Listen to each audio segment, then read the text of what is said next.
I loved it when he said it. I wish selfishly that I had thought of it and said it, but it was Ben, so I have to attribute it to him.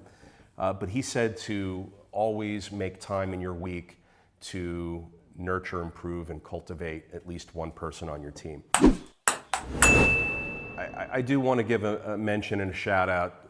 My nephew Ben, who's super successful at his job, he lives in the city, he runs a huge team, generates a lot of revenue, and he gave an interview to a publication and was asked the question on what does he do when managing and leading his team. And one of the things he came back at that I'm so proud of him for saying, and I loved it when he said it.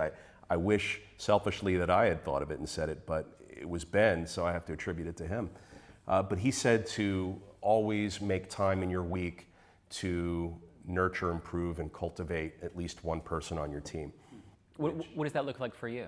So I think for me, I spend a lot of time on asset management and asset level issues, and I've got a really talented team at the property management level handling the day in and day out and the daily blocking and tackling.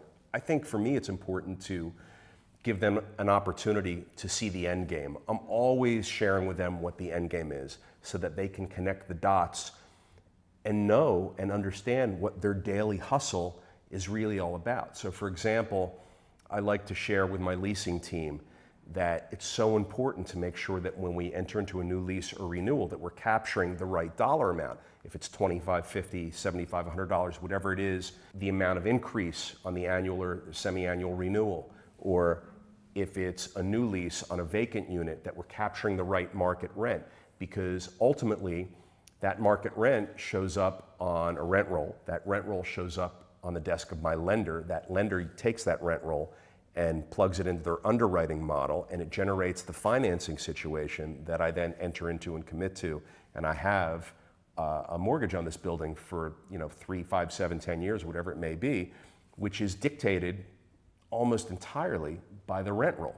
So I like to share that the rent roll drives capital events, the rent roll drives asset and ownership level concerns and decisions, and I think that's a really powerful thing for me and my business.